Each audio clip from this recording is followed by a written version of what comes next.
تمہارے اوپر تمہاری اولاد کا، تمہارے لڑکوں کا، تمہاری لڑکیوں کا حق یہ ہے کہ انہو منکا، یہ آپ کے جز ہیں، آپ کی اولاد آپ کا جز ہے اور یہ آپ ہی سے منسوب ہیں۔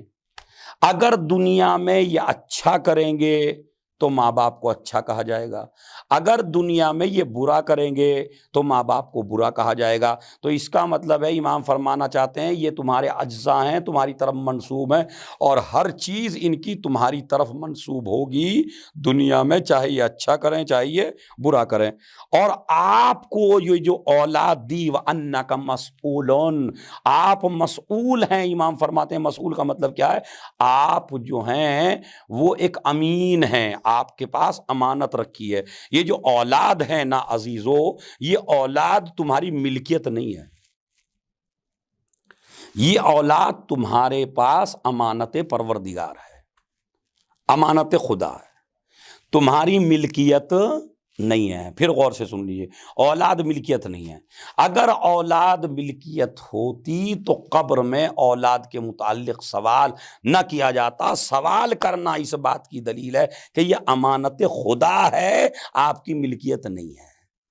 دوسرا مسئلہ، امانت میں اور ہدیے میں یہی فرق ہے۔ ہدیے کے بارے میں سوال نہیں ہوتا لیکن امانت کے بارے میں سوال ہوتا ہے، ملکیت کے بارے میں سوال نہیں ہوتا، امانت کے بارے میں سوال ہوتا ہے۔ اور اگر یہ آپ کے پاس امانت نہ ہوتی تو اگر آپ کبھی بچے سے پریشان ہو جائیں تو کیا بچے کو مار سکتے ہیں؟ کیا بچے کو قتل کر سکتے ہیں؟ کیا بچے کا گلا گھونٹ سکتے ہیں؟ نہیں گھونٹ سکتے۔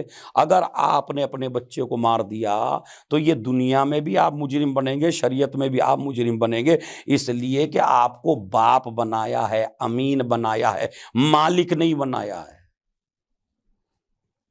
آپ اولاد کے مالک نہیں ہیں، آپ اولاد کے امین ہیں، امانت دی گئی ہے آپ کو، بس آپ اچھے امین بن کے دکھائیے۔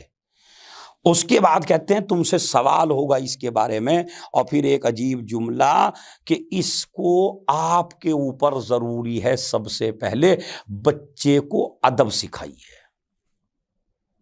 بچے کو ادب سکھائیے، مؤدب بنائیے، تہذیب دیجیے۔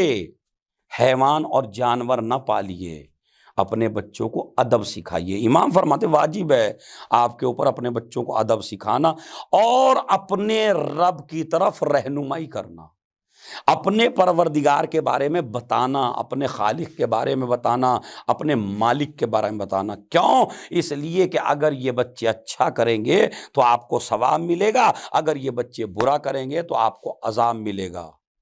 اس لیے کہ بچے آپ کے تابع ہیں، جیسا آپ سکھائیں گے۔ آپ نہیں دیکھتے کیا اگر آپ حسین حسین کرتے ہیں تو 1 سال کا بچہ جو بے شعور ہے وہ بھی اپنے سینے پہ ہاتھ ایسے مار لیتا ہے۔ اس کا مطلب ہے جو آپ کو دیکھ رہا ہے وہ آپ کے ساتھ کر رہا ہے۔ کبھی آپ نے دیکھا 3-4 سال کا بچہ ہو گیا، آپ مصلی پہ نماز پڑھ رہے ہیں تو بچہ بھی آپ کے ساتھ نماز پڑھنے لگتا ہے۔ اس کا مطلب ہے آپ نیک کام کریے، بچوں کے سامنے ان کو ادب سکھائیے۔ جب آپ ان کو ادب سکھائیں گے تو یہ بچے مؤدب بنیں گے، یہ بچے تہذیب یافتہ بنیں گے۔ تو امام نے فرمایا یہ تمہارے جز ہیں، امام نے فرمایا ہر اچھی بری چیز ان کی آپ کی طرف منسوب ہے۔ تیسری چیز امام نے فرمائی آپ مسئول ہیں، آپ سے ان کے بارے میں سوال ہوگا۔ کاہیں پہ لگا کے آئے بچوں کو، کون سا دین بتا کے آئے، کون سی شریعت بتا کے آئے، بچوں کو کس حال میں چھوڑ کے آئے، یہ تم سے سوال ہوگا۔ اس کے بعد فرمایا اسے ادب سکھاؤ۔ 5واں جملہ فرمایا امام نے اپنے رب کی طرف اس کی رہنمائی کرواؤ، بتاؤ اسے تمہارا رب کون ہے، تمہارا معبود کون ہے، تمہارا پروردگار کون ہے۔ یہ حقوق تو بیان کیے امام سجاد نے۔